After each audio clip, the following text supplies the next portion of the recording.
Daily bus Malayalam ചാനലിലേക്ക് എല്ലാവർക്കും സ്വാഗതം. ചില കൃഷ്ണകഥകൾ കുട്ടികൾക്ക് പറഞ്ഞു കൊടുക്കാനുള്ളതാണ്. വെറുതെ പറഞ്ഞു കൊടുത്താൽ പോരാ, അവർക്ക് അതിൻ്റെ സന്ദേശം കൂടി മനസ്സിലാക്കി കൊടുക്കണം. അവർ നല്ല മനുഷ്യരായി വളരട്ടെ. ഒരു കഥ കേട്ടാലോ? ഒരു കാലത്ത് ശ്രീകൃഷ്ണൻ കുഞ്ഞായിരുന്ന കാലം. ആ ഗ്രാമത്തിൽ എല്ലാവർക്കും പ്രിയങ്കരനായ ഒരു ചെറിയ കുട്ടിയായിരുന്നു ശ്രീകൃഷ്ണൻ. അവൻ്റെ കളികളും ചിരികളും ചെറിയ കുസൃതികളുമൊക്കെ കണ്ടാൽ എല്ലാവരും അവരുടെ ദുഃഖങ്ങൾ മറന്നു പോകുമായിരുന്നു. ഒരു ദിവസം കൃഷ്ണനും അവൻ്റെ കൂട്ടുകാരും വനപ്രദേശത്ത് കളിക്കുകയായിരുന്നു. അപ്പോൾ ചില കുട്ടികൾക്ക് ദാഹമായി. പക്ഷെ തൊട്ടടുത്തെങ്ങും ശുദ്ധജലം കിട്ടിയില്ല. ഒടുവിൽ അവർ ഒരു ജലാശയത്തിനരികിലെത്തി. പക്ഷെ അത് സാധാരണ ജലാശയമല്ലായിരുന്നു. അത് കാളിന്തി നദിയാണ്. അതിലൊരു വിഷസർപ്പം താമസിച്ചിരുന്നു. കൊടും വിഷമുള്ള കാളിയൻ. ആ നദി വിഷമുള്ളതുകൊണ്ട് പക്ഷികളും മൃഗങ്ങളും പോലും അതിൻ്റെ അടുത്ത് പോകാറില്ല. പക്ഷെ കുട്ടികൾക്ക് അതറിയില്ലായിരുന്നു. അവർ കാളിയനെ കണ്ട് പേടിച്ചു നിന്നു.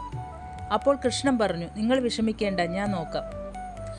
അവൻ അതിൻ്റെ ഉള്ളിലേക്ക് ചാടി. കുറച്ചു നേരം കഴിഞ്ഞപ്പോൾ നദിയിലെ വെള്ളം നുരഞ്ഞു പൊങ്ങി. വലിയ ശബ്ദങ്ങൾ. കുട്ടികൾക്ക് ഭയം തോന്നി. കൃഷ്ണ എന്ന് അവർ ഉറക്കെ വിളിച്ചു.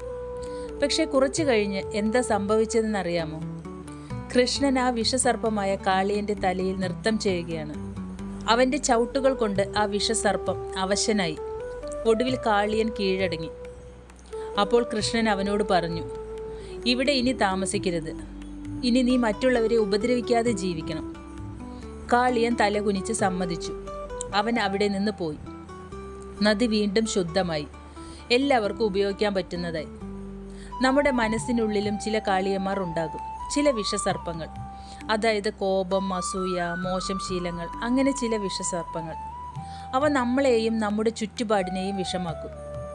അപ്പോൾ കൃഷ്ണനെ പോലെ നമ്മൾ എന്ത് ചെയ്യണം? ധൈര്യമായി ആ മോശം ശീലങ്ങളെ നിയന്ത്രിക്കണം. അതിനെയൊക്കെ നമ്മുടെ കാൽ ചുവട്ടിൽ ചവിട്ടി മെതിക്കണം. ഇന്നത്തെ കുട്ടികൾക്ക് ഈ കഥ വളരെ പ്രധാനമാണ്. മൊബൈൽ അധികം ഉപയോഗിക്കുക, നിയന്ത്രിക്കാനാവാത്ത കോപം, മാതാപിതാക്കളുടെ വാക്ക് കേൾക്കാത്തത്, ഇതൊക്കെ മനസ്സിലുള്ളത് കാളിയന്മാർ ഉള്ളതുകൊണ്ടാണ്. നമ്മൾ നല്ലത് ചെയ്യാൻ ശ്രമിച്ചാൽ മനസ്സ് ശുദ്ധമാകും. അതുപോലെ തന്നെ ചുറ്റുമുള്ള ലോകവും മനോഹരമാകും. ഹരേ കൃഷ്ണ. ഈ വീഡിയോ നിങ്ങൾക്ക് ഇഷ്ടപ്പെട്ടാൽ സബ്സ്ക്രൈബ് ചെയ്യാനും അതുപോലെ തന്നെ സപ്പോർട്ട് ചെയ്യാനും മറക്കല്ലേ. Thank you.